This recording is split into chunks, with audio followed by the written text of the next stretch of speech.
우리나라 국토의 80%가 지방이라 불리는 곳이고 또 인구의 절반이 이 지역에서 살아가고 있습니다. 그런데 이 지역에서 우리가 선택할 수 있는 권한은 어느 정도일까요? 이제는 지방이라는 이름 안에 한정돼 있던 패러다임을 바꾸고 우리 지역 자체의 미래를 고민하기 위해서 지역 곳곳에 토론장을 마련했습니다. 중앙으로부터 종속돼 있고 수직적이던 관계에서 벗어나 수평적이고 독립적인 진정한 지방분권의 길을 찾고자 한 거죠. 그것이 바로 지역 독립 선언입니다.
지역의 현실로 남아있는 분권 없는 지방자치.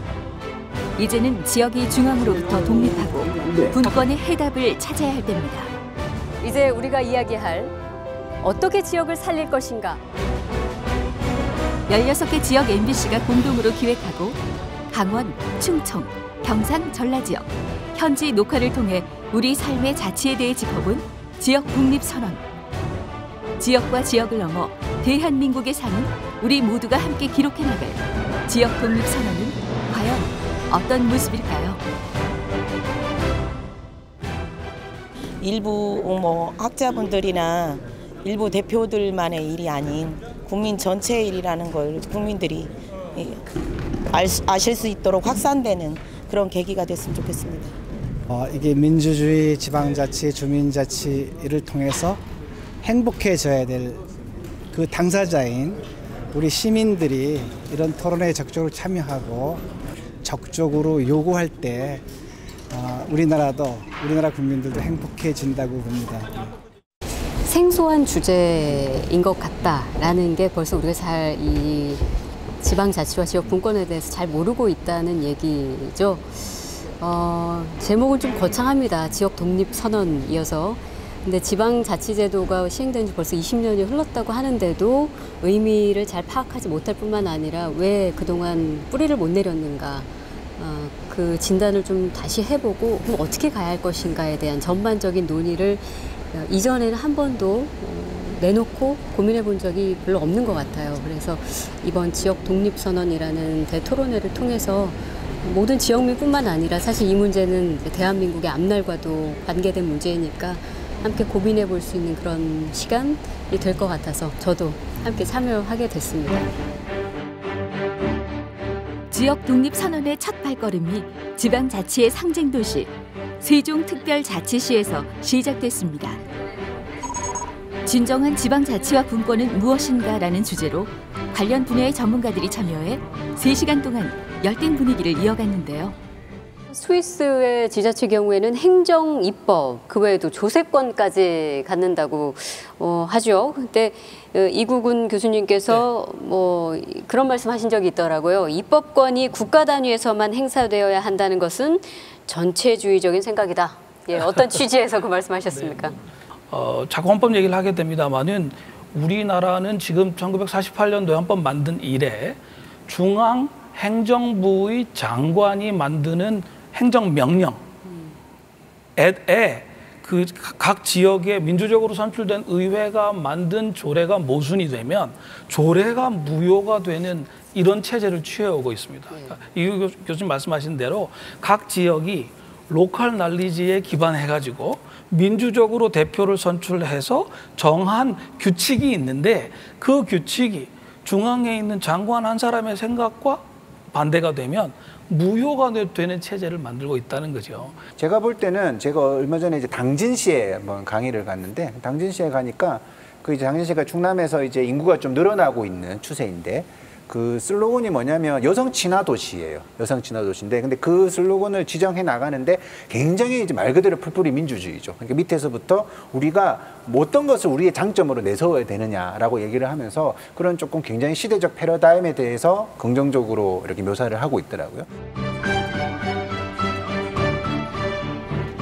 지방자치의 현 주소를 살펴보고 그와 더불어 시민들에게 낯설고 모호한 분권의 의미에 대해 이야기해보며 정보를 공유하는 자리이기도 했습니다.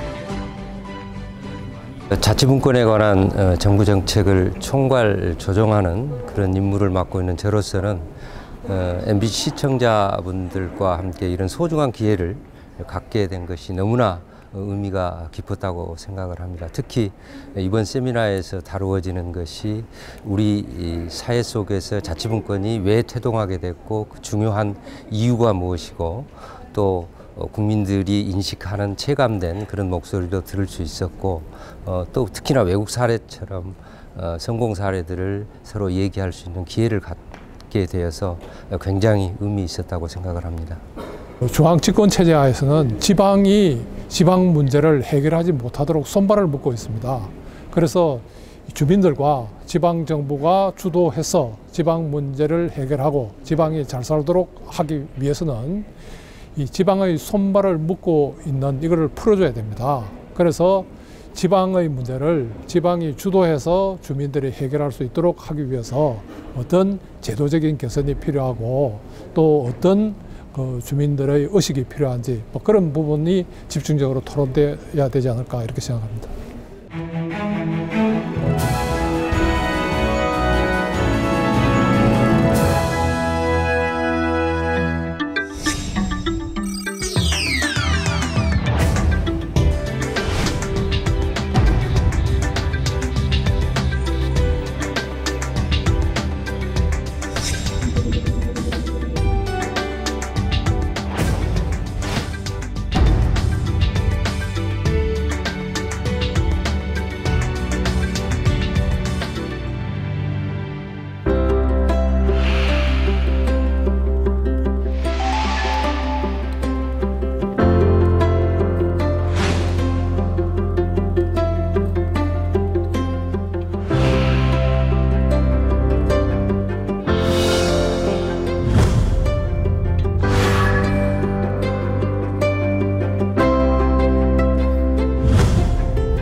지방 분권에 대한 이해와 공감을 넓히고자 기획한 지역 독립 선언. 그 두 번째 여정은 광주입니다.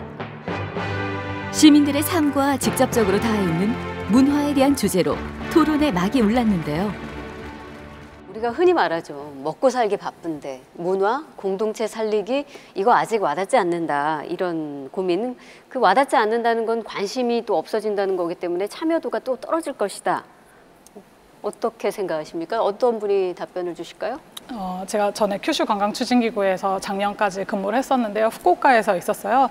그때 제가 이제 제주올레를 알게 되어서 큐슈올레를 만들고 싶어요. 이렇게 얘기를 한 게 이제 8년 전이에요. 그때 다 이제 큐슈에 있는 사람들이 저한테 미쳤다고 얘기를 했어요. 누가 비행기를 타고 큐슈까지 와서 똑같은 질문을 한 거죠. 네, 이렇게 했어요. 그런데 네, 전 좀 전에 우리가 이제 말씀해 주신 것처럼 좀 전에 나왔던 직접 민주주의 뭐 이런 얘기가 되게 복잡하고 아름다운 얘기처럼 들릴지 모르지만 사실 인류의 역사를 보면 대부분이 변방이 중요하다 이런 얘기 많이 하는 게 더 많은 자유도와 더 많은 자기 선택과 더 그런 곳에서 더 창조적인 것들이 많이 등장했거든요. 사실 지금 세계적으로 가장 주목받는 도시 중에 하나 베를린인데 베를린에 사실은 지금 세계적인 트렌드가 된 많은 것들이 동베를린에서 많이 등장했는데 그게 뭐냐면 동베를린이 많이 비어져 있고 뭐 재생사 오늘도 많이 얘기했지만 뭐 그런 혁신적인 뭐 콘텐츠 이런 게 방치되어 있고 버려진 곳에 많은 예술가들이나 청년들이 들어가면서 자유롭게 작업을 하면서 등장한 것들이 많거든요. 지역의 문화 정책과 해외 사례를 통해 문화 자치가 우리 삶을 어떻게 바꿀 수 있으며 스스로 선택하고 책임지는 자치의 중요성을 다시 한번 생각해보는 자리였습니다.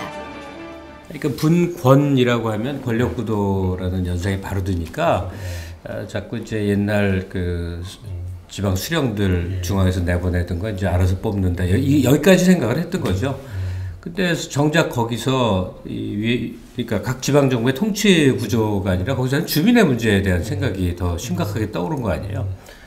그 사는 고장 내에서 이루어지는 어떤 삶의 그 하나의 그 루틴, 그러니까 삶의 과정이 있겠죠. 그 안에서 의미를 찾고 또 문제의식을 느끼고 그것을 표현해보고 하는 이런 각도로 가는 게 지방 분권에서 추구되는 문화의 요체일 거라고 생각해요. 문재인 정부 들어와서 가장 중요하게 보는 것이 국가 균형 발전과 지방 분권입니다. 자치 분권을 확립하는 것이 가장 중요한 건데 수도권 집중을 방지하고 전국의 균형적 발전을 하기 위해서는 분권이 중요합니다. 분권 중에서도 가장 중요한 게 문화자치, 문화분권이죠. 우리 시민의 삶과 직접 관련이 되어 있기 때문에 수도권 인구가 전체적으로 분산이 돼서 정말 이 지역이 골고루 자기 특성을 살려서 발전할 수 있어야 된다고 생각합니다.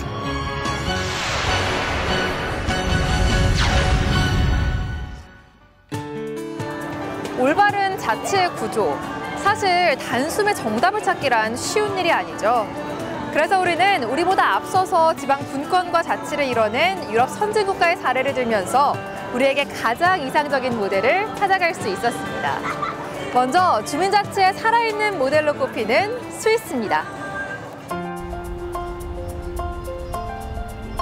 스위스의 수도 베른입니다. 중세 유럽의 모습을 여전히 보존하고 있는 오래된 도시.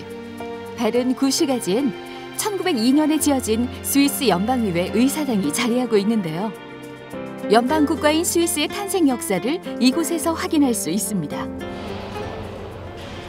So this is the main entrance here from the House of Parliament, and the first thing you see are the three big stone men. These are the founders swearing about the first founding ceremony 1291, where Switzerland, the Eidgenossenschaft, was founded. 루비 천정엔 26개의 서로 다른 깃발 문양이 스위스 국기를 원형으로 둘러싸고 있죠. 스위스란 나라가 26개의 자치지역으로 이루어진 연방 국가란 점을 상징합니다. Due to the fact that Switzerland is constructed not as, for example, not as a nation, we are constructed of the cantons. This means every region and every canton is independent, and they have the major tasks, for example, construction, also schools. They are done in the cantons. So also universities, for example. This means the federal level only gives a little bit of the framework legislation, But the concrete things and also the investments, the money is put in the regions. 그렇습니다. 스위스는 하나의 국가지만 그 속에는 독립된 자치권을 지닌 26개의 칸톤이 있고요. 칸톤의 권한은 스위스 연방 헌법에 명확히 명시돼 있습니다. 물론 칸톤이 가진 고유한 임무에는 독립된 자치기구를 설립하고 재정자치를 이루는 주세권도 포함돼 있죠. 또한 가장 작은 행정단위인 꼬민의 권한은 칸톤의 법률 안에서 보장받습니다. 이처럼 아래에서 위로 향하는 정치 제도, 스위스의 지방자치는 전 세계에서 가장 이상적인 모델로 꼽힙니다. It is due to the long tradition of federalism in Switzerland. I would say it's a question of building the federation. It has been built bottom up, meaning that the cantons, they have kept all their powers, and the powers can be transferred if it's necessary to the federal state, but this transfer of power requires the agreement of the cantons. So cantons cannot be deprived of their powers without their consent. And this situation has allowed for a long and strong preservation of the cantons' identities. 하나의 국가는 지역을 위해 존재하고 이는 다시 더 작은 지역 공동체를 위해 존재한다는 스위스의 지방자치제도. 스위스의 주민들은 지역의 문제를 스스로 결정하고 해결하고 그 비용을 감당하면서 또한 책임지는 것에 익숙합니다. 지역의 주인이 곧 주민이란 사실을 그들 스스로 인지하고 있는 것이죠. So the communes are in Switzerland are independent also. We have to respect their autonomy, and also we have to talk about the interests and also what's really concerning. For example, also the big cities like Zurich, Geneva, Basel, and Bern, for example. We also have to talk about the region of the mountains, because there are so small communities and so small communes in the mountain region. They have totally different points of view and totally different interests like a big city like Zurich.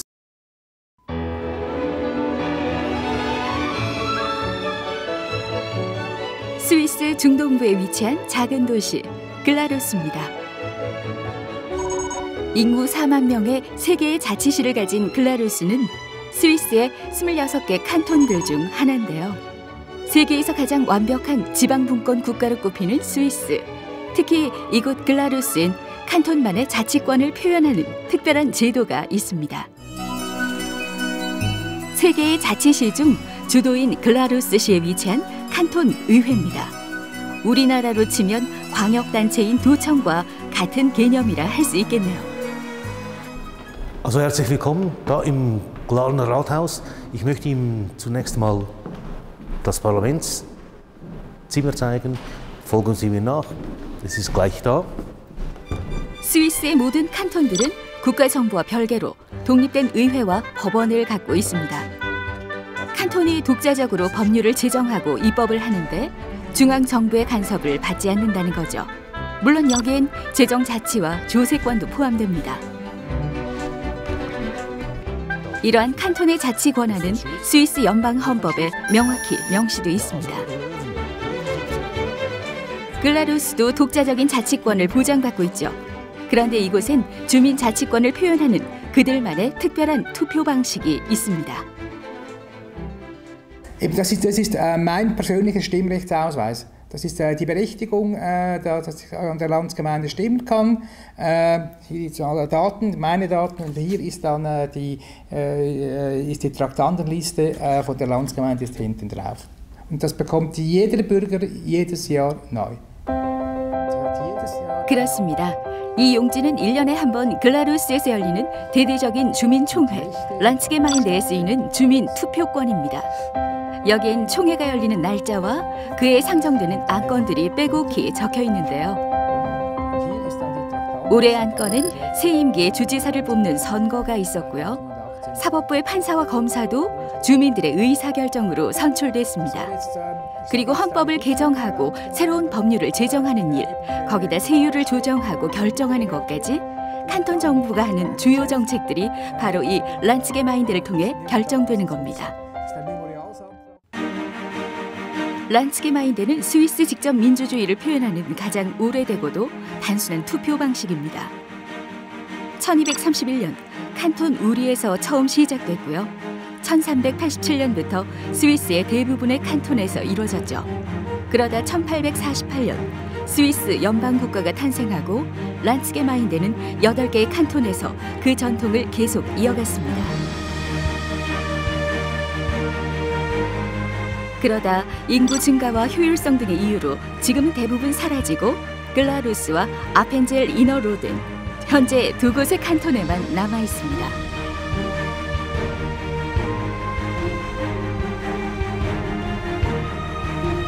글라루스 중심에 위치한 총회 광장. 이곳이 매년 란츠게마인데가 열리는 장소입니다. Also, wir sind hier auf dem Landsgemeindeplatz hier. Und das ist natürlich leer und das hat ein großes Oval aus Holz, wo die Stimmbürger stehen und in der Mitte hat es Sitzplätze. Und die Landsgemeinde beginnt mit dem feierlichen Einzug, der kommt von vorne dort, dann marschieren die Behörden ein mit den Ehrengästen und nehmen Platz. Und dann beginnt die Landsgemeinde mit einer Eröffnungsrede des Landemannes und dann werden dann die ordentlichen Geschäfte abgewickelt.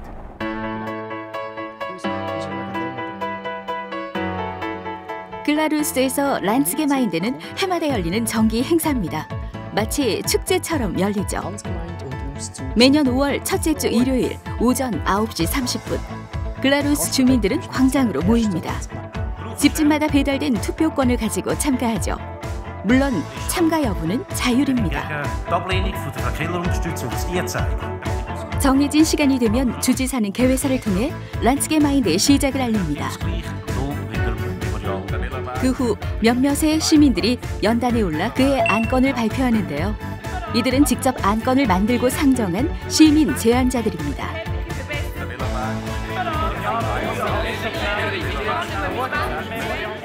Eine Volksinitiative kann man bei uns auf Bundesebene einreichen. Einerseits, da braucht man eine gewisse Anzahl Unterschriften von Bürgerinnen und Bürgern. Im Kanton Glarus ist es aber so, dass wir den sogenannten Memorialsantrag kennen. Also da kann ein einziger Bürger oder eine einzige Bürgerin mit einer Unterschrift auf dem Papier eine Volksinitiative im Prinzip einreichen. Und über dieses Anliegen, das der Bürger oder die Bürgerin hat, wird dann an der Landsgemeinde diskutiert. Eine einzelne Person bei uns im Kanton Glarus. Wir haben ein kantonales Steuergesetz, das regelt eigentlich alles. Und dann haben wir aber die Möglichkeit, einerseits auf der Ebene der Gemeinden, der Community, den Steuerfuß festzusetzen und auf der anderen Seite auch an der Landsgemeinde für den Kanton. Zusammen gibt das nachher ein Paket und das ist dann je nach Höhe dann angemessen. Und das ist eigentlich ein großes Privileg, dass die Leute über ihre Steuern hier am Landsgemeindering selbst entscheiden können. Und das erstaunt immer wieder Beobachter von außen, dass so etwas überhaupt möglich ist. 세율은 물론이고요. 란츠게마인데의 안건들은 대부분 주민들의 삶과 직결되는 지역의 문제들입니다. 주민들은 이를 직접 제안하고 결정할 권한이 있는 거죠. Haben Sie sich an der Landsgemeinde 2018 teilgenommen? Ja, genau. Ich nehme immer teil. Ja, vor allem wegen der erstens einmal Unterstützung von den Bergbahnen im Hinterland.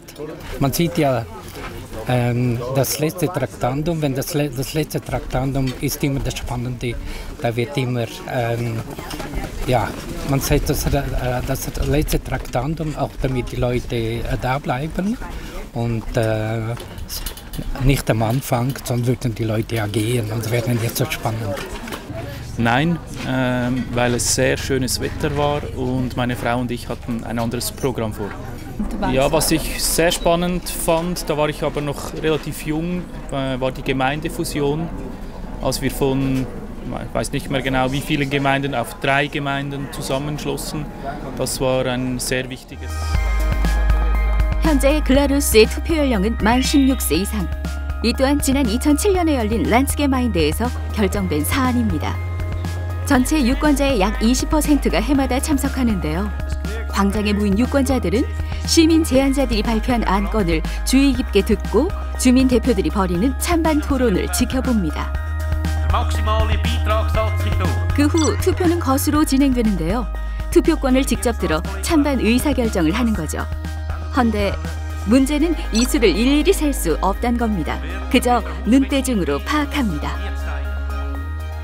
keine Mehrheit für die Vorlage von Regierung und Parlament ersichtlich ist, dann werden diese Vorlagen in der Regel abgelehnt.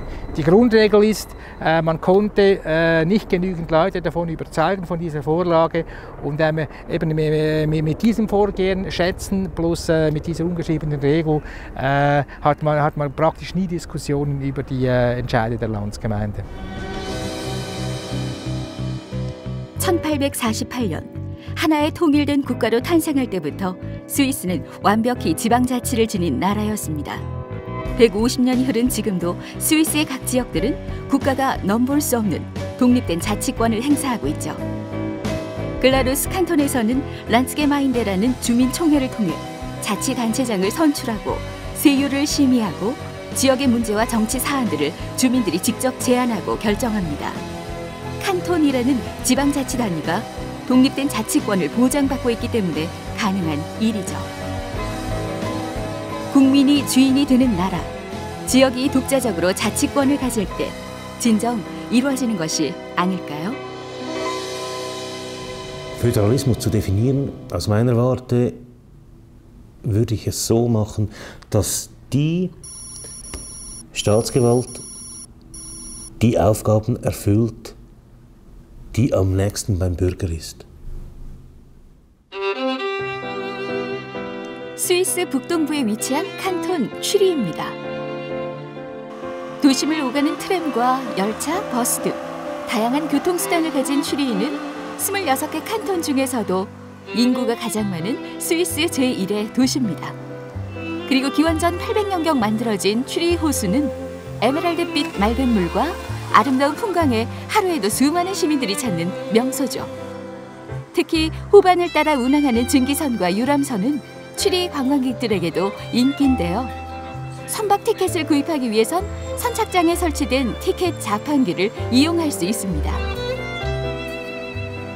하지만 슈리에선 모든 대중교통을 이용하는데 티켓 하나면 됩니다. 트램과 버스, 열차는 물론이고요. 슈리 호수를 오가는 선박도 교통 티켓 하나로 통용되는 거죠. Und dann kann ich im ganzen Kanton Zürich mit allen Verkehrsmitteln den ganzen Tag während 24 Stunden fahren. Im Zug, im Tram, im Bus und natürlich auch mit dem Schiff. Das ist das Gute und das wurde auch lange beworben. Es gab diesen bekannten Werbespruch, ich bin auch ein Schiff. Und dann sah man ein Tram auf dem See und umgekehrt. Und das ist in den Köpfen der Bevölkerung verwurzelt, weil ein Ticket für alles gilt. Und es sehr außergewöhnlich wäre, wenn man ein zusätzliches Ticket braucht. Weil in anderen 그렇습니다. 교통티켓은 곧 하나라는 슈리의 오랜 전통이 깨진 건데요.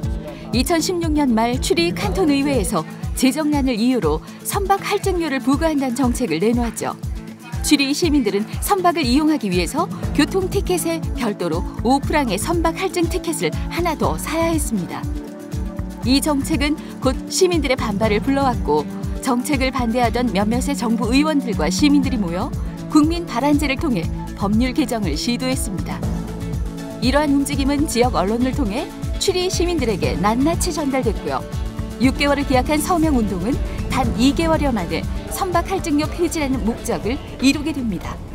auf der Straße, genau, wir waren draußen mit dem Unterschriftenbogen bei den Leuten und haben sie um Unterschriften gefragt. Die Leute sind direkt auf uns zugekommen. Als wir in Wädenswil gesammelt hatten, mussten die Leute sogar anstehen. Wir hatten 10 Leute um uns, die warteten zum Unterschreiben.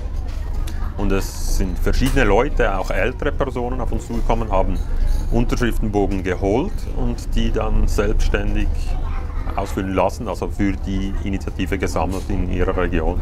Das hat uns sehr gefreut. Also da haben wirklich Ja, einerseits war es der Druck aus der Bevölkerung und aus der Zeitung und den Medien, der dazu geführt hat. Das ist ganz wichtig. Und die Bevölkerung war ja sehr lange unzufrieden mit diesem Seezuschlag. Das wichtige Zeichen ist also auch, man muss Politik mit der Bevölkerung machen. Und hier bei dieser Maßnahme, es ist eine kleine Maßnahme, aber es ist ein eindeutiges Zeichen, dass die Regierung die Rechnung ohne die Bevölkerung gemacht hat. Durch diese Initiative konnte die Bevölkerung zeigen, wir sind dagegen, wir möchten das nicht und die Regierung hat das gehört. 시민들의 힘으로 지역정부의 정책을 바꾼 지방분권의 의미 있는 사례죠. 선박 할증료로 인해 매출이 급감하고 그로 인해 직원을 해고했던 선박 내 레스토랑에서도 해고된 직원을 복직시키는가 하면 이 사건을 기념하기 위해 우프랑 아이스크림을 만들어 판매하고 있습니다. Nach der Abschaffung des Schiffszuschlags hat sich die Zürichsee Gastronomie entschieden, sie möchte gerne einen 5-Liter-Krug kreieren, um den Fahrgästen quasi was zurückzugeben. Der Eisbecher kostet 5 Franken und er wird bei den Fahrgästen sehr, sehr gut angenommen. 시민이 정부의 정책에 개입할 수 있는 국민 발안과 국민 투표. 이는 란츠게마인데와 같은 주민 총회를 통해 실행되죠. 스위스에서는 이렇듯 지역의 사안을 지역 스스로 해결하도록 하고 이 과정에 시민들의 참여를 적극 권장합니다.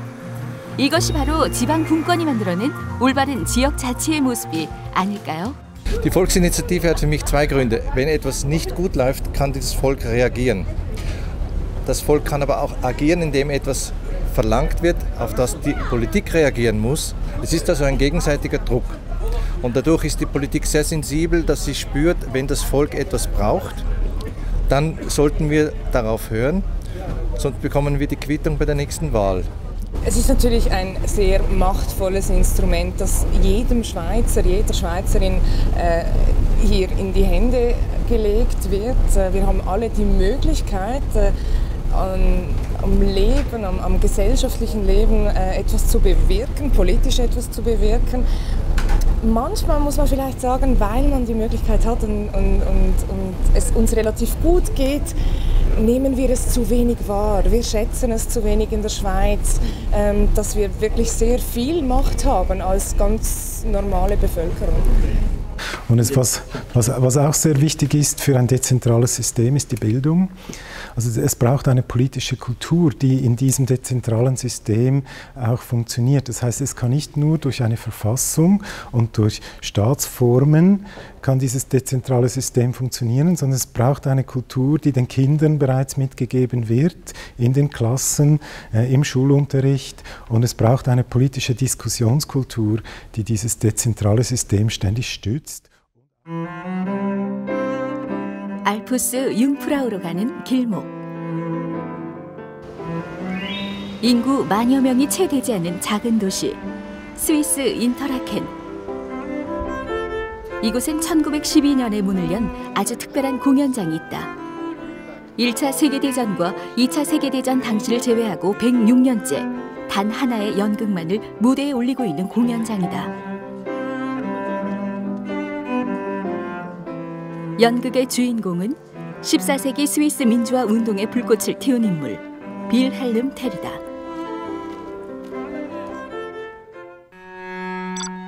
귀족에게 인사를 하지 않았다는 이유로 아들의 머리 위에 놓인 사과를 활로 맞추라는 벌을 받은 빌헬름 텔은 보란듯이 사과를 명중시키고 숨겨둔 화살로 귀족에게 복수를 했다.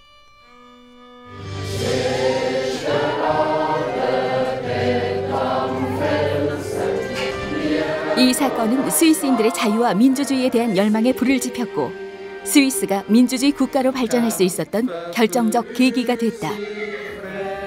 빌헬름 텔 이야기는 이곳 사람들에게 오늘날 또 하나의 특별한 민주주의를 경험하게 하고 있다. Well, I need to say we are not professionals. It's for all of us, it's our hobby. 연극에 출연하는 200여 명의 배우는 모두 이 마을 사람들이다. 100년 넘게 바뀌지 않는 캐스팅 원칙이다. 이 마을에 3대째 살고 있는 미카엘 후른 씨는 아버지의 뒤를 이어 빌헬름 텔 역할을 맡은 주연 배우다. In 1980, My father used to be William Tell, and I was his son in the play. And in 2012, I was asked whether I would play William Tell, and I started in 2012 as William Tell, and since then I'm covering this role. With 1 year's exception, I was playing another role. 1912년 한 고등학교 교사의 아이디어로 시작된 연극은 매년 3만여 명의 관람객을 몰고 오는 이 마을 최고의 문화 콘텐츠다.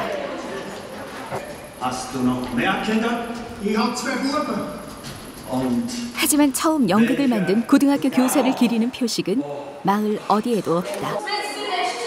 모든 시민이 연극의 주인이라는 전통을 지키기 위해서다.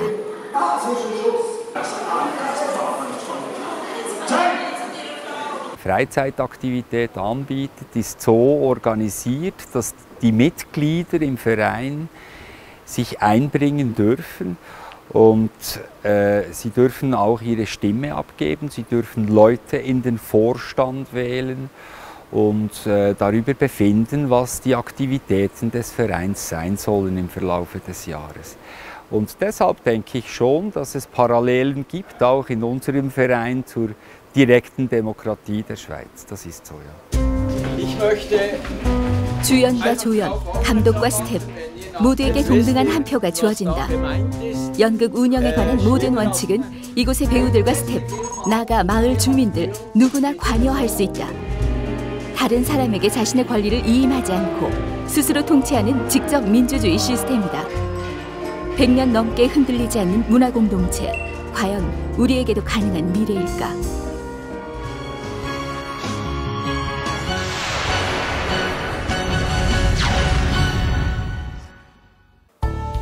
스위스의 자치구조는 모두 민주주의의 틀 위에서 이뤄지고 있습니다. 란치게마인드, 국민 발안, 또 주민 연극까지 이 모든 것들이 주민 없는 지역자치는 상상하기 힘들죠. 그렇다면 과연 자치와 분권을 통해 우리 지역은 얼마나 더 잘 살 수 있을까요? 지역 독립선언에서 그 답을 찾고자 했습니다.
중앙정부의 프레임 속에 갇혀버린 대한민국의 지방분권.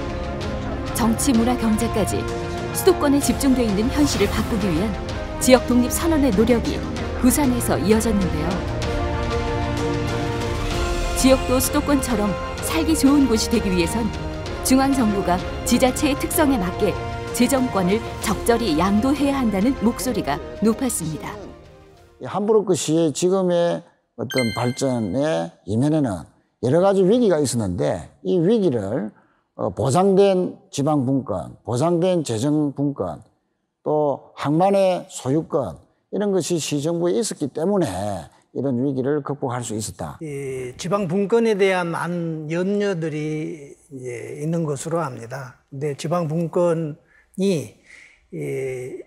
이야기가 되고 마침내 이렇게 실천의 대장정에 이르게 된 것은 지금까지 우리나라가 중앙집권체제로 여기까지 왔다.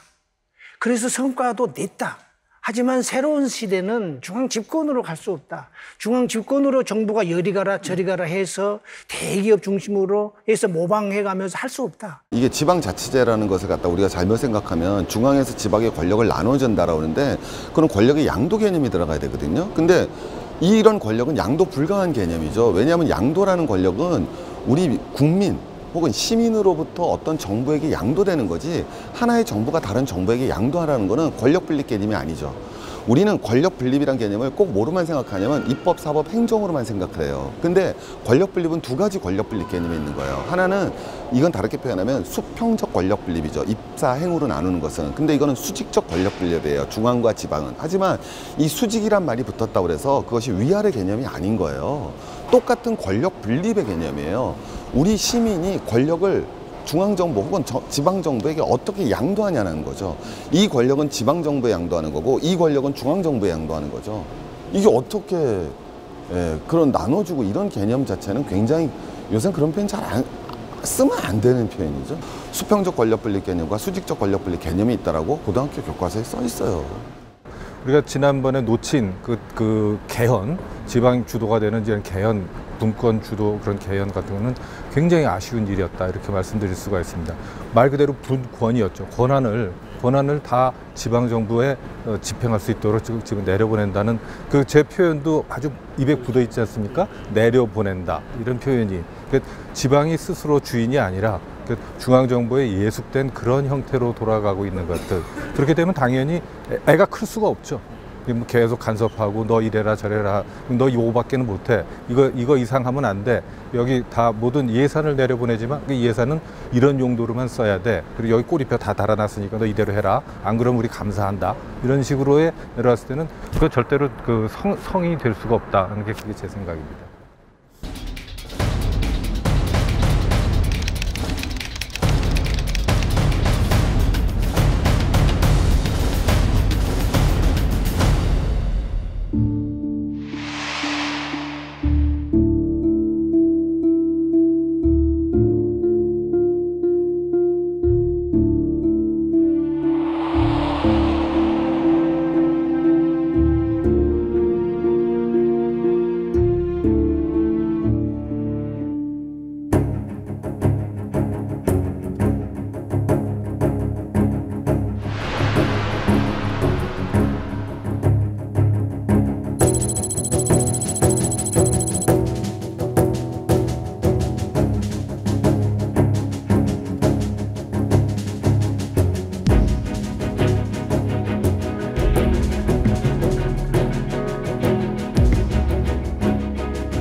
자치의 의미와 문화 경제에 이어 지역 독립 선언의 그 마지막 기록은 평창에서 이루어졌습니다.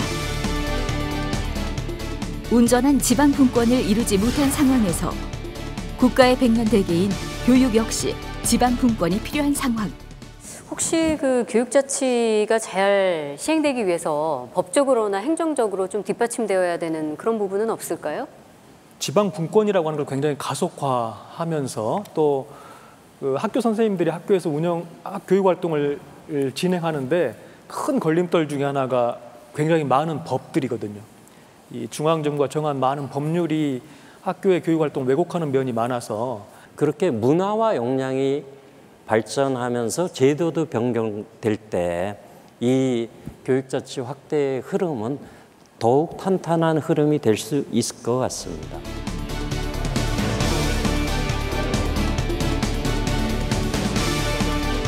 교사와 학생이 교육의 주체가 되고 지역의 특수성을 고려한 자율적인 교육 정책이 미래의 대한민국을 발전시킬 백년 대계임을 다시 한번 생각할 수 있는 자리였습니다. 저는 뭐 현장의 이야기를 그대로 가감없이 그대로 전달해드리고 현장의 의견을 들어야 된다라는 입장을 많이 얘기할 것 같습니다. 아무래도 이 재정, 교육 재정 그리고 또 교육 과정 이것에 대한 이양이 돼야 되는데 이 두 가지가 중앙으로 집중되어 있는 것 같아요. 이걸 좀 개선하자고 얘기하려고 합니다.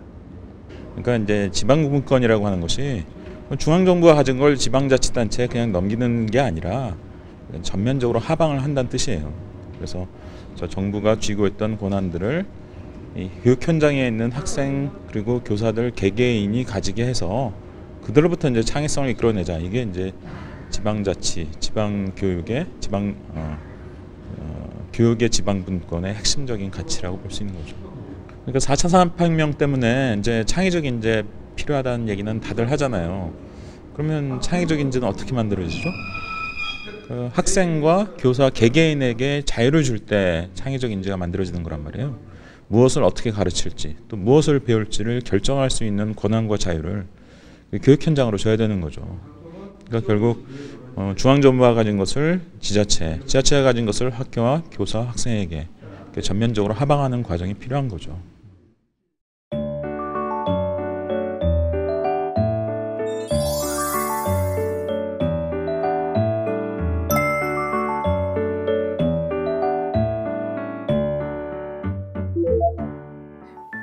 일에서 0에서 10점으로 해볼까 우리? 상담 기법 중에 있는 거?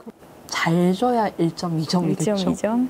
기존의 이제 구조를 그냥 그대로 둬놓고 여기서 미시적인 이런 변화들을 막 만들어 보겠다라고 하면은 한계가 늘 있는 것 같아요. 그걸 못 바꾼다면은 결국 점수가 5점을 못 넘지 않을까? 영원히. 공문이 너무 많이 쏟아지니까 수업에 공문 처리하고 시간 남으면 짬짬이 가르치고 학교는 늘 바쁘고 그렇죠? 네, 다른 나라들 외국의 이제 사례 같은 거 이제 많이 얘기하잖아요. 공문이라는 우리 한국인 교사들이 가갖고 질문한다고 그러더라고요. 이제 여기서는 이제 공문 처리 같은 거 이제 어떻게 하는 그게 무슨 이해를 못하지. 내가 무슨 공문서를 처리하는 거지 이런 왜 얘기가 돌아오잖아요. 교육 과정이 자꾸 보다 탄탄해지고 있잖아요. 그리고 그 사이에 끼어서 들어오는 것들이 점점 더 많아지고 맞아요. 그래서 업무 정상화가 분명 학교에서 되고 있음에도 그게 피부로 잘 느껴지지 않는 게 뭐 수업하다 보면 여러 가지 시도교육청 그게 평가의 내용이 되는 무슨 독도 교육을 몇 시간 했느냐, 통일 교육을 몇 시간 했느냐 이런 실적 요구를 하는 이런 공문들 이런 거에서 또 학교가 자유로울 수 없고 계속 했는지 안 했는지 그런 식으로 확인하잖아요. 그러니까 다 이제 거기에 이제 맞춰갖고 그러면 자꾸 페이퍼를 작성을 해야 되는 거잖아요. 내가 이걸 했다. 교육 활동은 없고 페이퍼 워크만 계속 만들어내고. 근데 지금 이제 예전보다 교사들이 모여서 같이 생각을 나누고 목소리를 낼 수 있고 그런 분위기는 뭐 교원학습 공동체나 이런 제도를 통해서 됐다면 이제 그거를 지원해주는 행정적인 부분이라거나 예산이라거나 아니면 지원하는 체계라거나 이런 것들이 이제 같이 따라와야 그게 좀 이렇게 올라갈 수 있을 것 같은데 이런 것들을 우리도 소화를 하느라고 되게 안 해도 되는 이런 행사, 학교 행사, 무슨 체험학습 이걸 갑자기 또 나가야 되고 이럴 때 힘들죠. 그렇죠. 사실 100대 교육과정이란 말도 웃긴 거잖아요. 상황과 아이들 이제 수준에 맞춰서 우리가 끊임없이 변경하고 이제 계획하고 아이들이랑 같이 숨 맞춰서 가야 되는데 100대 교육과정 이름을 붙여놓고 아이들을 여기에 끼워 맞춰야 되고.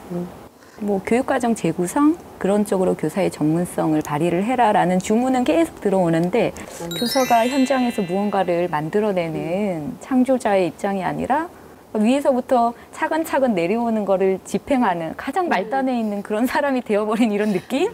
제시된 성취 기준을 사실은 되게 부담이 돼. 그러니까 그게 그냥 정말 성취 기준 자체가 되게 많아갖고 부담이 됐는데 올해 유난히 더 이 부분이 되게 어렵고 이 부분 더 챙겨야 되고 이런 게 내 눈에 보여도 자꾸 이거를 해야 된다는 그 생각이 드니까 주어진 것을 네. 왜 이렇게 보여지는 거, 행사, 활동 이런 것들을 자꾸 요구를 하죠. 브랜드, 막 이름 만들어야 되고 이런 거. 1년이 바쁜데 뭘 했는지 잘 모르겠어. 소진데 1년이 지나면. 바쁜데? 제가 아이들과 더 소통할 수 있는 권한들이 많아지고 네, 그렇게 된다면 아이들한테 저도 질문을 더 하겠죠. 너 정말 뭐 배우고 싶니?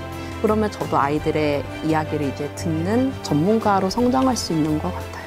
교사들이 목소리를 냈을 때, 학생들이 목소리를 냈을 때, 그리고 이제 그 주변에 어른들이 목소리를 냈을 때 그것들이 정말 전달이 되고 그게 이제 실제로 반영되는 그 구조가 탄탄해지는 거 그게 교육자치가 아닐까 싶어요. 교육의 본질을 찾아갈 수 있도록 교사가 학생 한 명 한 명의 성장을 보살필 수 있는 그 바탕이 마련되는 것이 교육자치라고 생각합니다. 지역의 발전은 지역 스스로 이뤄내는 것이고 문화도 스스로 만들어 나가는 것이죠. 이 지방 분권은 단순히 권력을 나누고자 하는 게 아니라 자율과 책임을 바탕으로 지역의 자생력을 강화하고자 하는 것입니다. 현재 그 논리를 바탕으로 가장 성공적인 지방 분권 모델로 꼽히는 게 바로 프랑스입니다. 프랑스의 수도 파리. 이곳엔 프랑스 혁명의 상징으로 여겨지는 기념탑이 있습니다. 절대 왕정 체제였던 프랑스는 1830년 7월 자유와 평등을 위해 싸운 민중들과 나폴레옹에 의해 새롭게 바뀌게 되는데요. 이후 프랑스는 나폴레옹 시대로 대변되는 권력의 중앙 집권화가 오랫동안 이어진 탓에 1990년대로 들어서 수도 파리로 과도한 인구가 몰리게 됩니다. 그 후 이러한 수도권 집중이 지역을 사막화시킨다는 비판을 낳았고 지방 분권의 물꼬를 트게 된 결정적인 역할을 하게 되죠. Alors, d'abord, la décentralisation en France s'est réalisée en 3 grandes étapes. Il y a eu une première étape à la fin du 19e siècle par laquelle on a commencé déjà à structurer une certaine autonomie au bénéfice des communes et des départements.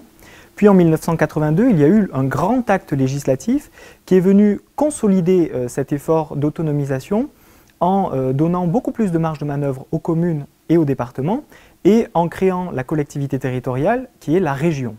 Donc ces 3 grands niveaux qui sont ceux de l'administration française. 수도권, 지방 구분할 것 없이 모두가 동등한 지위를 갖게 된 프랑스 지방 분권 정책. 이는 프랑스 개정 헌법의 영향이 절대적이었습니다. 지난 2003년에 개정된 헌법 제1조 1항을 보면 프랑스 시민은 법 앞에 평등함을 보장하며 지방 분권 국가임을 명시해놓고 있습니다. Alors, la révision de 2003 a, par son envergure, sa quantité, été extrêmement importante. Du point de vue qualitatif, elle a d'abord modifié l'article 1er de la Constitution qui contient en France les grands principes qui structurent l'État et en tout cas les principes autour desquels la démocratie française s'agence, en indiquant que l'organisation de la République en France est décentralisée. C'est là un acquis symbolique très fort pour la décentralisation. 프랑스 파리에서 남동쪽으로 약 400km 떨어진 도시 리옹. 이곳은 20세기 중반까지 실업자와 빈집으로 가득했습니다. 그러다 1980년대 이후 리옹은 극적인 변화를 맞이하게 되는데요. 그 배경에는 프랑스의 지방 분권 개혁으로 탄생한 강력한 지방 조직이 있었습니다.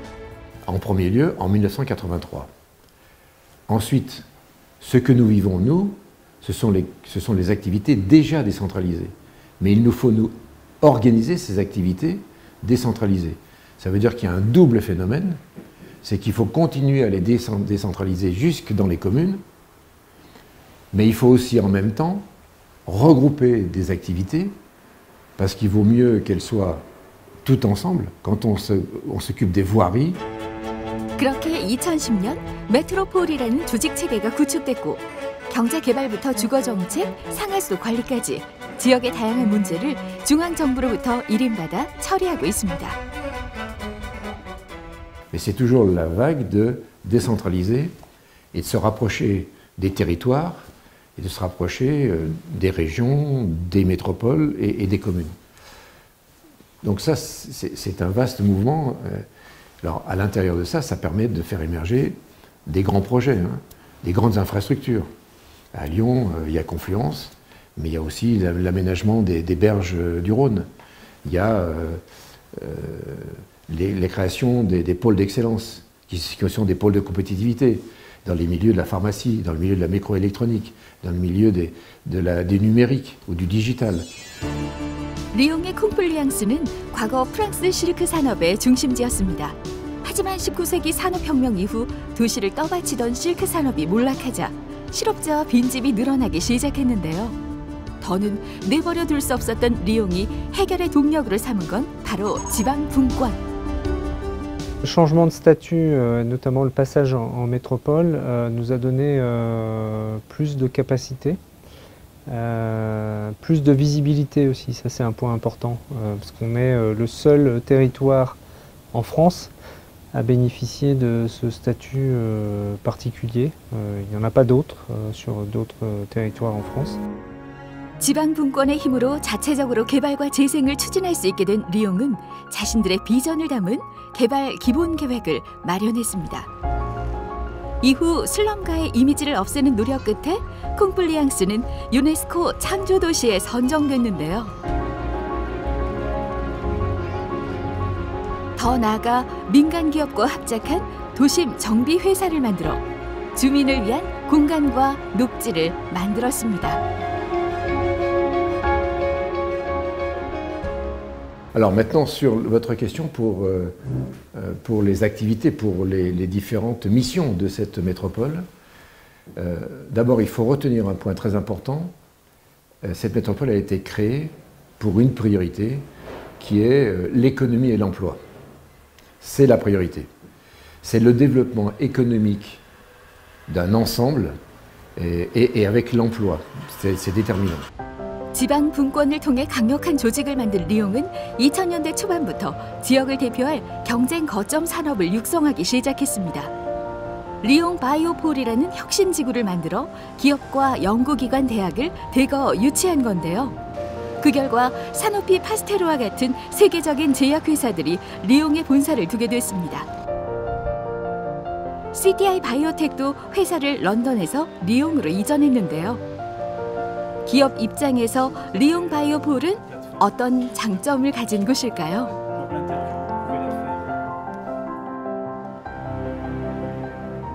The Lyon regional government gives a lot of administrative support at the very beginning of setting up the company.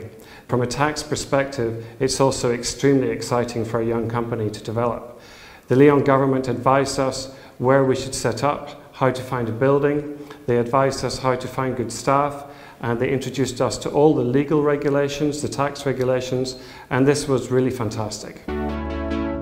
쇠락한 실크 도시에서 유럽 제약 산업의 중심지로 슬럼가에서 프랑스 제2의 도시로 우뚝 선 리옹.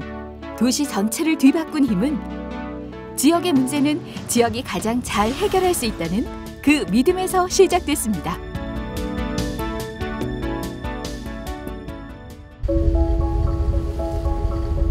지중해 햇살이 따사로운 프랑스 남부의 항구 도시 마르세유.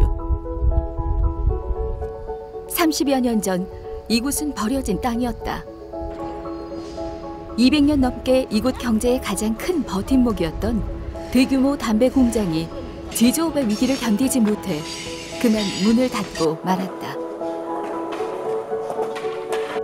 도시엔 수많은 실업자가 남겨졌고 공장은 흉물로 변해갔다. 그런데 그 공장이 다시 살아 움직이고 있다.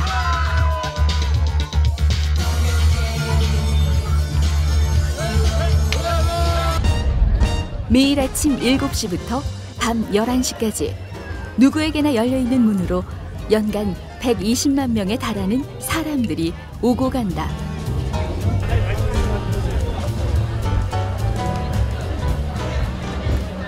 Qui est arrivé, qui a envahi totalement ce lieu, qui était une friche industrielle qui ressemblait à rien du tout. Et d'un seul coup, ce lieu a été ouvert vers les gens, vers la ville, vers tout le monde, avec des choses gratuites partout, tout le temps. Comme ici, par exemple, où là c'est gratuit, tout le monde peut venir avec les enfants, etc. Ça n'existait pas avant. Le seul endroit où on pouvait aller avec des enfants voir des concerts, il n'y en avait pas à Marseille. Ici, maintenant, c'est possible grâce à ce lieu.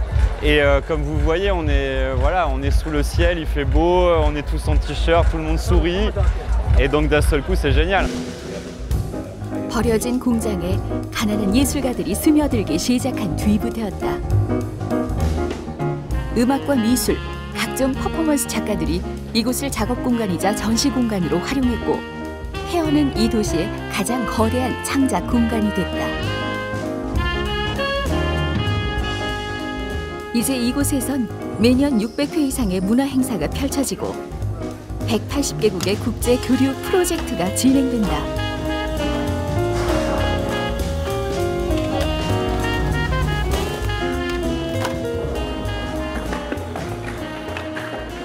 Ici, nous sommes une association de skate qui donnons des cours de skate et permettons à des jeunes aussi du quartier qui viennent se distraire, où il y a un vrai petit projet pédagogique et développé sur comment arriver à la fin à construire quelque chose ensemble, que les enfants coopèrent ensemble et produire un graffiti en commun. 2013년 유럽연합이 매년 도시 한 곳을 선정해 5천만 파운드, 우리 돈 650여억 원을 지원하는 유럽 문화수도 사업에 마르세유가 선정될 수 있었던 결정적 이유 또한 이곳 프리시라벨드메였다. 버려진 기차역을 재활용한 오르세 미술관을 앞세운 파리. 수명을 다한 화력발전소를 되살려는 테이트 모던 미술관의 성공을 등에 업은 영국 런던과의 경쟁에서 승리한 예상 밖의 놀라운 결과였다. 마르세유, 프리시라벨드메. 이곳엔 파리의 오르세 미술관과 런던 테이트 모던 미술관보다 뛰어난 특별한 경험과 철학이 있다. La friche est un endroit de discussion, de dialogue, de co-construction. Donc bien sûr, nous travaillons beaucoup avec nos habitants, les habitants de la Marseille et naturellement les habitants du quartier pour penser ensemble les aménagements que nous faisons. Parce qu'il est important que la population puisse s'emparer. 이곳 정책의 중요한 결정권자는 바로 시민이다. 시민들의 의견을 조율하는 전담 부서를 따로 두고 있을 만큼 시민들의 의견은 그냥 지나칠 수 없는 하나의 권력으로 작동한다.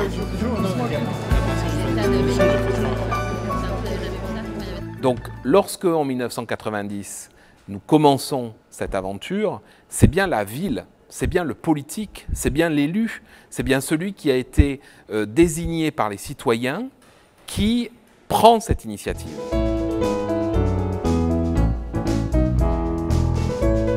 프리시라벨드메의 전체 운영비 중 70%는 공공기관의 지원금이다. 하지만 그 지원금을 어디에 쓰고 어떻게 쓸지를 판단하는 최종 결정권자는 정부가 아닌 시민과 예술가들이다. 이 낯선 권력은 어떻게 뿌리 내렸고 30년 동안 흔들리지 않은 것일까?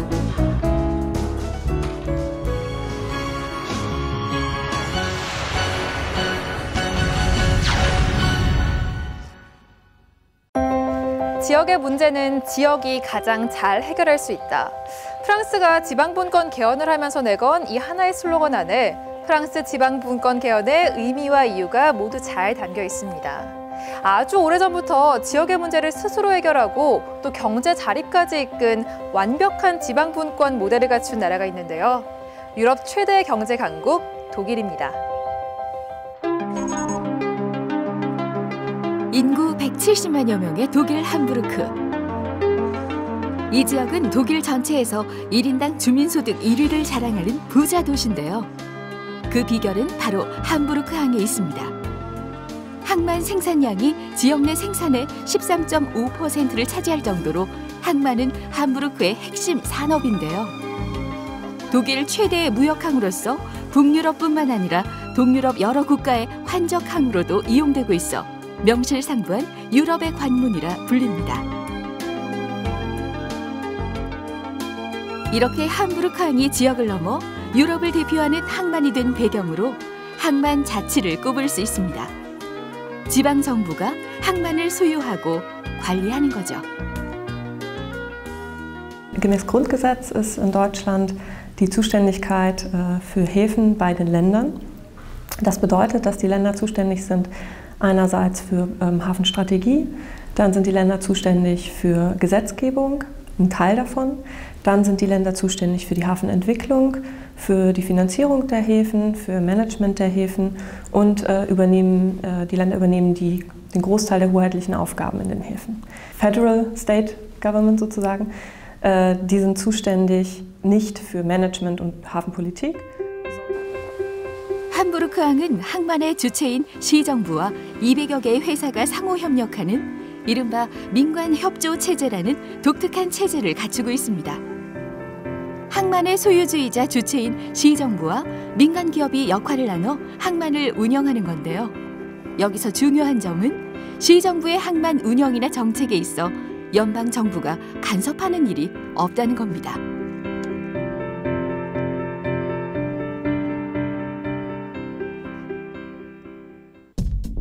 그저 국가적인 차원에서 항만 정책에 대해 시정부와 협의하고 조정하는 기능에 그치죠.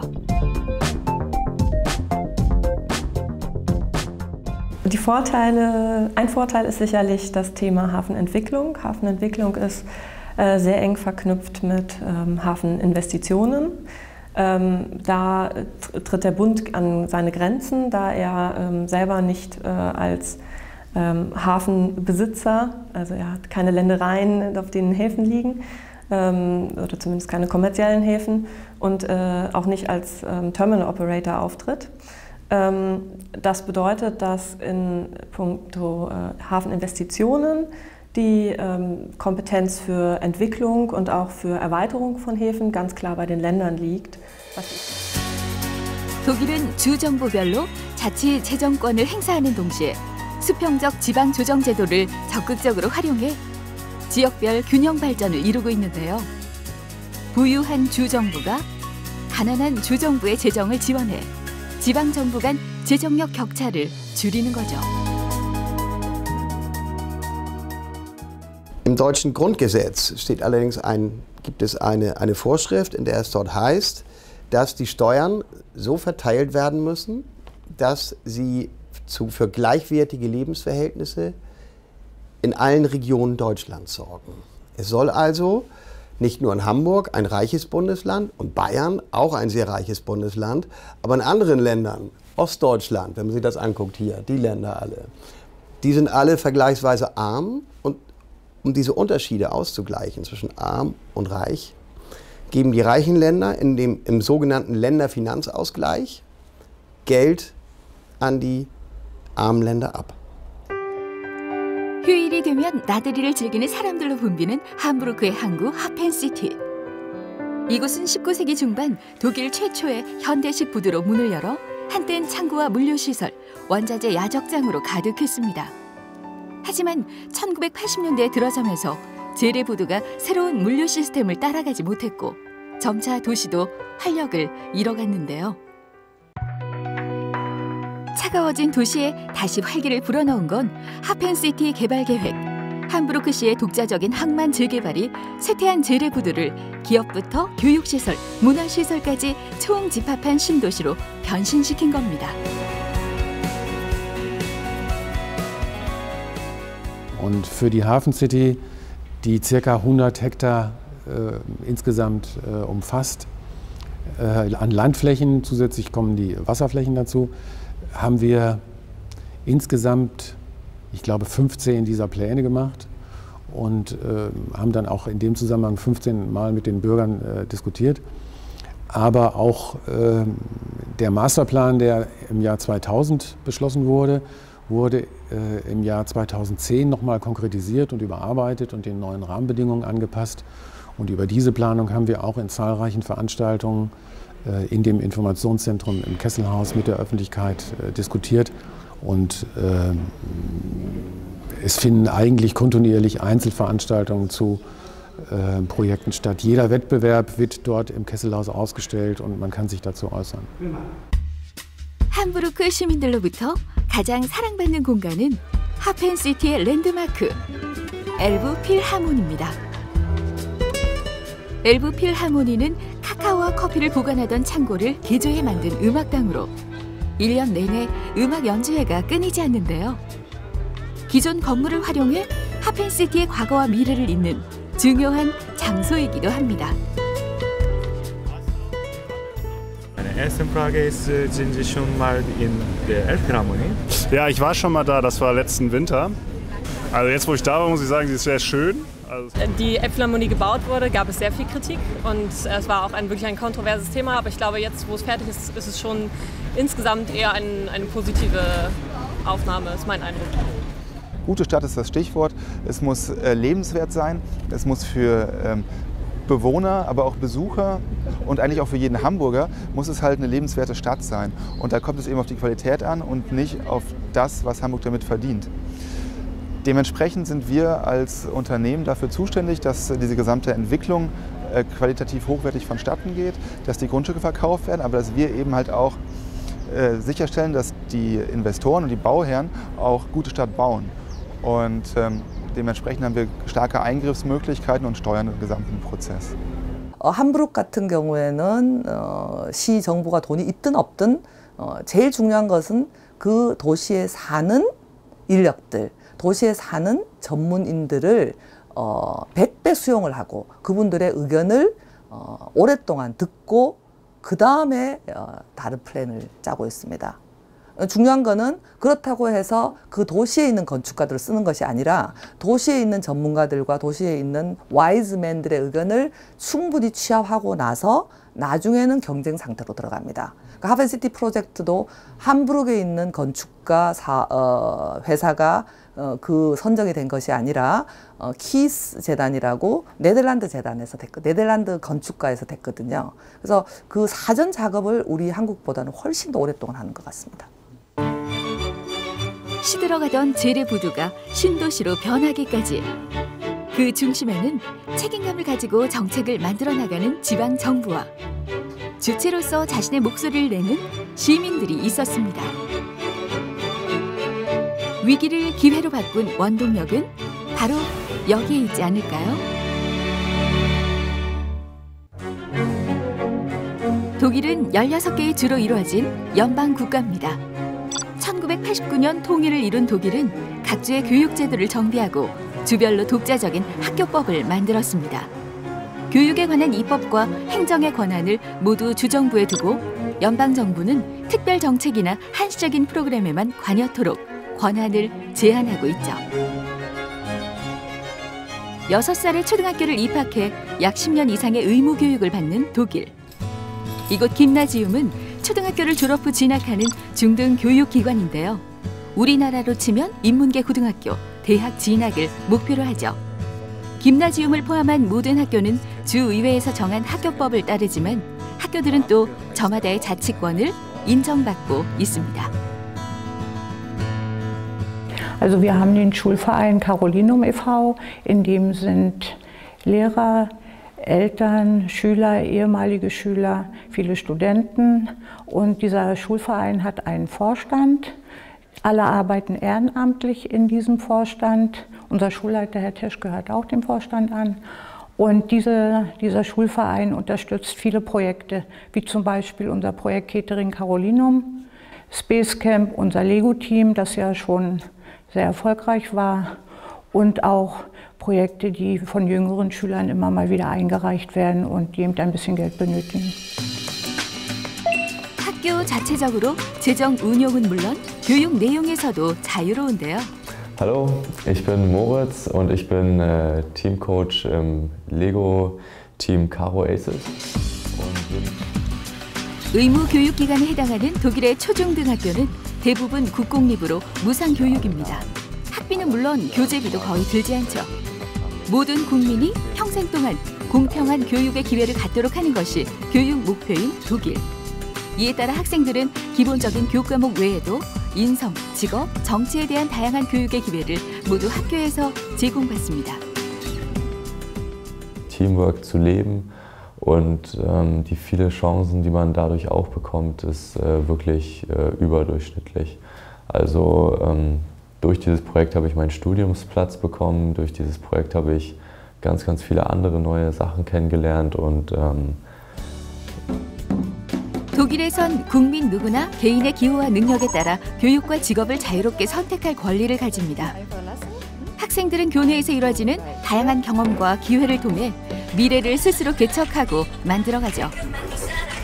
최근 이곳에선 한국 문화를 배우는 수업 과정도 생겼습니다. Ich bis jetzt Englisch und Latein lerne und eine Zeit lang auch Spanisch gelernt habe, aber ich wollte mehr in den asiatischen Raum gehen. Und dann habe ich halt so geguckt, welche Sprachen gehen würden. Und dann habe ich mich schlussendlich für Koreanisch entschieden, weil mich auch die Kultur sehr interessiert. Und deswegen ist das jetzt Koreanisch geworden. 위에서 아래로 향하는 획일화된 교육 방식이 아닌 학생들 개개인의 기호와 능력을 살리도록 학교의 자율성을 보장하고 있는 독일의 교육 자치. 하지만 이는 자칫 학교나 지역 간의 교육 수준의 격차를 만들어내기도 합니다. 독일에선 이 점을 보완하기 위해 주정부 간의 교육 문화에 대한 의견을 상호 조율하고 조정하는 협력 기구를 만들었죠. Die Bundesrepublik Deutschland ist ja ein föderaler Staat und insofern ist es so aufgeteilt, dass im Großen und Ganzen für die Bildungspolitik die Länder zuständig sind und damit die Zuständigkeit am Ende vergleichbar sein kann. In Deutschland hat man alle 16 Bundesländer koordiniert in der Kultusministerkonferenz. Wir haben es ja bis zum heutigen Tage, gerade in der letzten Woche, hat es ja im Bundesrat auch Abstimmung gegeben über die Frage, was soll der Bund, sprich die Bundesregierung, den einzelnen Ländern in der Zusammenarbeit anbieten und was wollen bzw. was möchten die Länder in dieser Zusammenarbeit annehmen. Das muss, wie gesagt, im Grundgesetz geregelt werden. 독일의 수도 베를린. 다른 주와 달리 초등교육이 6년제인 베를린에선 이후 4년의 중등교육을 마치면 대학 진학과 직업교육 중에서 선택하게 됩니다. 유럽 최대의 전기에너지 회사인 이곳은 현장 실습을 위한 직업교육 시스템을 갖추고 있는데요. 독일에서 직업교육은 매우 중요한 위치에 있습니다. 최소 2년 이상의 직업 의무 교육을 받아야 하고요. 이때 이론과 실습을 병행한 이원화 교육으로 기업체가 원하는 맞춤형 인재로 성장하죠. 현재 독일 청소년의 75%가 이러한 이원화 직업교육을 선택합니다. Erstes Ausbildungslehrjahr, erste Klasse. Ich will, denke ich, hier halt noch arbeiten bei Vattenfall und dann eventuell studieren, also so in eine zweite Richtung gehen. Aber auf jeden Fall hier wieder zurückkommen zu Vattenfall, weil es halt ein Beruf mit Zukunft ist und auch die große Firma, da möchte man gerne hier sein. Ja. Ich lerne für die Prüfung. Wir haben nächstes Jahr eine Prüfung und ich lerne halt. Physik, Mathe, ansonsten kriegen die uns hier beigebracht. Ne? Wir fangen in der Elektrotechnik von vorne an, wir fangen mit den Grundlagen an, wir erklären das alles. Wir arbeiten ja praktisch auch fast schon so ein bisschen wie eine Schule. Wir machen viel Theorie auch zu den ganzen praktischen Sachen, die wir hier machen. Und ja, der Erfolg gibt uns recht. Ja. Das Berufsbildungsgesetz gibt eben vor, dass es eine Ausbildungsordnung für jeden Beruf, den es gibt, den man erlernen kann, dass die vorliegen muss. Und diese beschreibt die Inhalte, die das Unternehmen vermitteln muss, aber eben auch gleichzeitig die Inhalte, die der Auszubildende erlernen muss im theoretischen Teil in der Schule. Und beides zusammen ergänzt sich, sodass man einen Rahmenplan hat, so nennt er sich auch, an dem man sich orientieren und halten muss. 직업교육에서 일정 기간 현장 경험을 쌓으면 마이스터 과정에 입학할 자격이 주어지는데요. 한 분야에서 최고의 전문인으로 성장하는 것이죠. 독일에서 많은 청소년들이 대학이 아닌 직업교육을 선택하는 것도 이 때문입니다.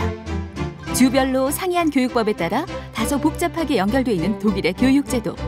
이는 모두 개인의 능력에 따라 교육의 기회를 제공하려는 독일만의 교육 자치가 아닐까요?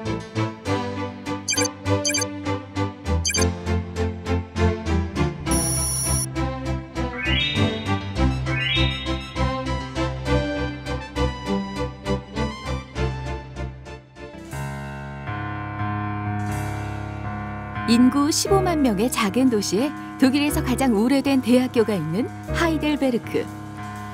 독일엔 약 300개의 대학교가 있는데요. 대학 진학률은 30% 남짓.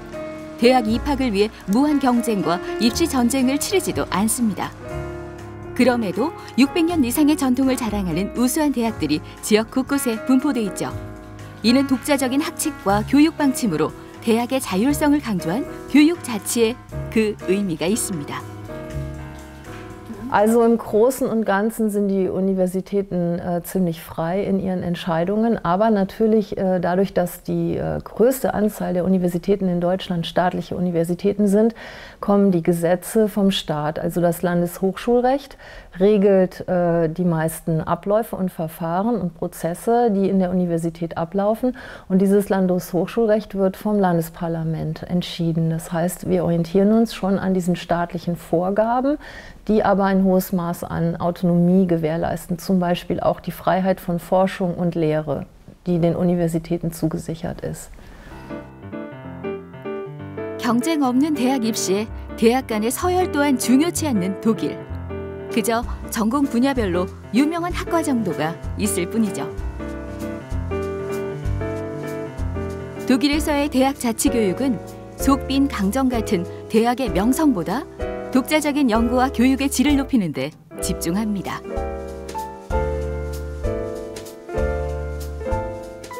Ich bin niemand, der in Großstädten leben will. Ja. Also Berlin und München oder Hamburg sind mir zu groß. Heidelberg ist klein, beschaulich und hat ein tolles architektonisches Erbe.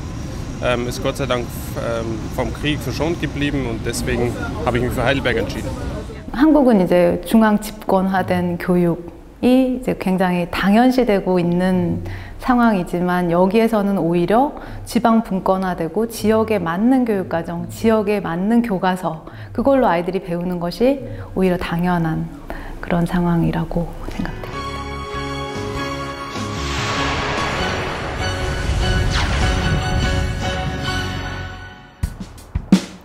우리가 우리 지역 안에서 무엇을 할 수 있을까?